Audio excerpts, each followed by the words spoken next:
চলে এলাম একটি নতুন ভিডিও নিয়ে। আজকের ভিডিওতে ভেন্ডি বা ঢ্যাঁড়সের একটি রেসিপি আপনাদের সাথে শেয়ার করব। প্রথমে ভেন্ডি ধুয়ে কেটে নিয়েছি।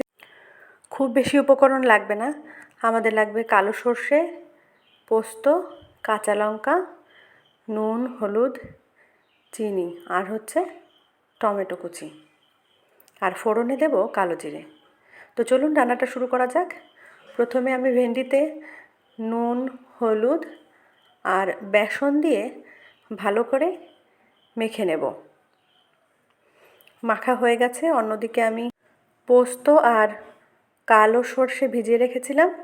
এবার আমরা পোস্ত, কালো সর্ষে, কাঁচা লঙ্কা বেটে নেব।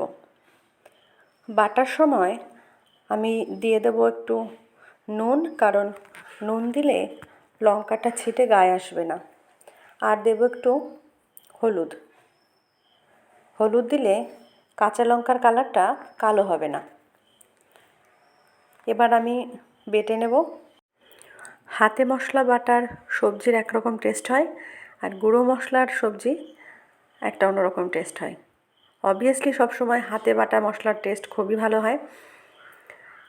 আমি ওই জন্য হাতেই বেটে নিচ্ছি, তাহলে রান্নাটা একটু বেশি সুস্বাদু হবে। কষ্ট করলে যদি একটু বেশি ভালো খাওয়া যায় তাহলে কেন করব না।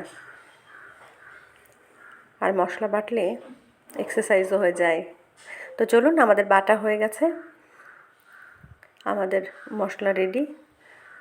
এদিকে টুকরো করে টমেটো কেটে নিয়েছি। এবার আমি আগে থেকে বেসন, নুন, হলুদ মাখানো ভেন্ডি ভেজে নেব। খুব বেশি ভাজবো না, যাতে যে সবুজ সবুজ কালারটা থেকে যায়, দেখতেও ভালো লাগবে আর খেতেও ভালো লাগবে। খুব বেশি ভাজবো না, মোটামুটি একটু অল্প করে ভেজে নেব। কালারটা কিন্তু সবুজ সবুজই থাকবে, এটা মাথায় রাখতে হবে যে খুব বেশি যেন ভাজা না হয়। দেখুন, আমি খুব একদম অল্প নাড়াচাড়া করে একটুখানি ভাজা হয়েছে, এই যে আমি নামিয়ে নিলাম। কালারটা জাস্ট দেখুন। আগে দর্শনধারী, পরে গুণ বিচারী।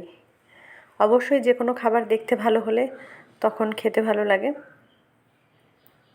সবসময় মাথায় রাখতে হবে দেখতেও যেন ভালো হয়, তাহলে খেতেও ভালো হবে। আমাদের ভাজা প্রায় কমপ্লিট হয়ে গেছে। একবারে সমস্তগুলো দেইনি, দুটো ধাপে আমি ভেজে নিয়েছি। প্রথমে একবার দিলাম, সেকেন্ড টাইম দিলাম, হয়ে গেছে ভাজা। এবার আমি ফোড়নে দিয়ে দিলাম কালো জিরে। কালো জিরের পর দিয়ে দিলাম টুকরো করে কেটে নেওয়া টমেটো। টমেটো ভাজার সময় একটু নুন দিলাম, তাহলে তাড়াতাড়ি টমেটোটা নরম হয়ে যাবে। এবার দিয়ে দিয়েছি সর্ষে, পোস্ত, কাঁচা লঙ্কা বাটা। ভালো করে মিক্স করে নিয়ে মশলাটা থেকে যখন তেল বেরোবে, তেল ছেড়ে দেবে মশলাটা,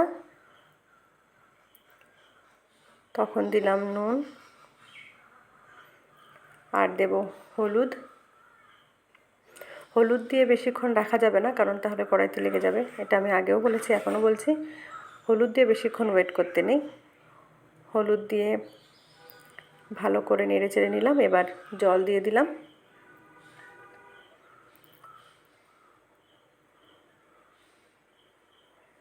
যখন একটু ফুটতে শুরু করলো, তখন দিয়ে দিলাম আগে থেকে ভেজে রাখা ভেন্ডি। এবার সবজিটাকে ভালো করে নেড়ে চেড়ে মশলার সাথে মিশিয়ে দিয়ে ঢাকা দিয়ে দিতে হবে ভালোভাবে কুক হয়ে যাওয়ার জন্য। এই দেখুন, ভালোভাবে রান্না হয়ে গেছে, ঝোলটাও কেমন গাঢ় গাঢ় হয়ে এসছে। এবার আমি দেব চিনি, কারণ যে কোনো সবজিতে একটু চিনি দিলে সবজির টেস্টটা একটু ভালো হয়। দেখুন কত সুন্দর হয়েছে রান্নাটা। ধন্যবাদ সকলকে ভিডিওটি দেখার জন্য।